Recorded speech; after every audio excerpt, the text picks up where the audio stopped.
Hello दोस्तों, स्वागत है मेरे यूट्यूब चैनल पे। जैसा कि आप लोग जानते हैं, बिहार चुनाव का बिगुल बज चुका है। बिहार में इलेक्शन की तारीख का भी डिक्लेयर हो चुकी है, तो सारी पार्टियां अपने ज़ोरों शोरों से काम पे लग गई हैं। तो आजकल बिहार में एक गठबंधन की रवाज चल गई है। जैसे पहले से कांग्रेस और आरजेडी का गठबंधन था, बीजेपी और नीतीश कुमार जेडीयू का गठबंधन था। उसके बाद लोग एमआईएम से बार बार सवाल कर रही थी पब्लिक कि आप गठबंधन क्यों नहीं करते, जबकि एमआईएम साल भर पहले तो कहा था जिसको भी गठबंधन करना है हमसे आगे मिले या हम खुद बात कर रहे हैं। तो अख्तरुल ईमान साहब ने बार बार कहा कि हम लोगों से बात कर रहे हैं। तो आजकल उन्होंने भी एक गठबंधन बना लिया है समाजवादी जनता दल से। उसके बाद एक मुकेश सहनी साहब की पार्टी है जो कल तक आरजेडी के गठबंधन में थे, फिर बाद में बीजेपी में जगह तलाश कर रहे थे, जेडीयू बीजेपी में, वहाँ पे नहीं मिला तो उन्होंने भी एक अलग गठबंधन बना लिया। फिर बचते हैं पप्पू यादव, जन अधिकार पार्टी के अध्यक्ष हैं, उन्होंने एक अलग गठबंधन बना लिया। तो कुल मिला के ऐसे 4-5 गठबंधन हो चुके हैं बिहार में। देखते हैं पब्लिक कौन से गठबंधन को कितना सीटें देती है। मेहनत तो सब लोग अपने अपने हिसाब से कर रहे हैं। फिर भी मेरे पास एक खबर है एमआईएम और समाजवादी जनता दल के गठबंधन के मुतालिक कि समाजवादी जनता दल ने किशनगंज की कोचा धमन सीट पे अपना दावा पेश किया है।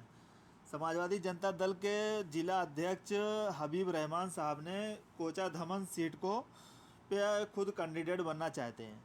उन्होंने एमआईएम से मांग की है कि हमें ये सीट हमको दी जाए।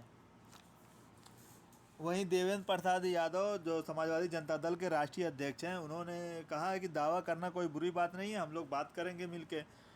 तो फिर भी मेरे हिसाब से एमआईएम के लिए ये मुश्किल फ़ैसला है, क्योंकि 2015 में जब एमआईएम किशनगंज में पहली सी बार इलेक्शन लड़ी थी, 6 सीटों पे कामयाबी नहीं मिली थी, लेकिन उन 6 सीटों में जो सबसे ज़्यादा वोट एमआईएम को मिला था, लगभग 35,000 वोट, तो वो कोचा धमन सीट ही थी। उसके बाद 3-4 साल फिर मेहनत किए खूब।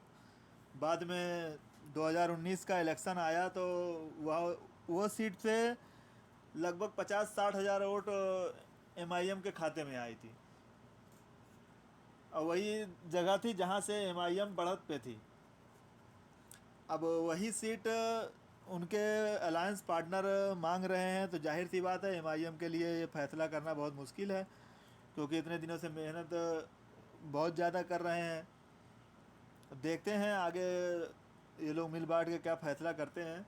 लेकिन एक चीज़ समझ में आ रही है कि एमआईएम से गठबंधन करने के बाद दूसरी पार्टियां एमआईएम को अपने हिसाब से चलाना चाहती हैं, क्योंकि महाराष्ट्र में जब अलायंस हुआ था वंचित बहुजन अघाड़ी से,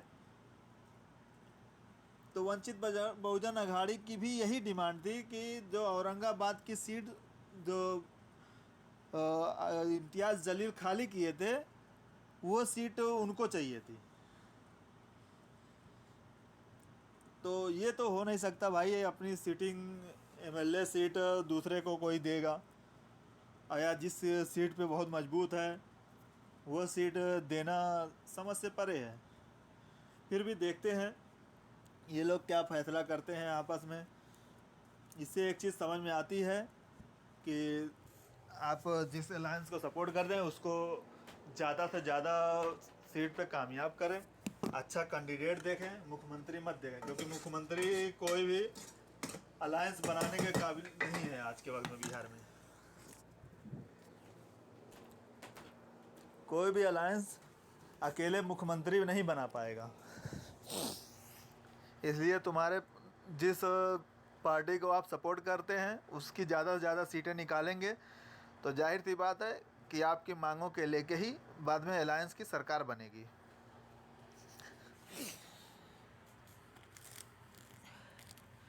बस आज के लिए इतना ही, इतनी खबर थी। खबर तो बहुत है, फिर अगले वीडियो में। अगर आपको पसंद आया हो ये वीडियो तो चैनल को सब्सक्राइब करिए, लाइक करिए, शेयर करिए। जय हिंद।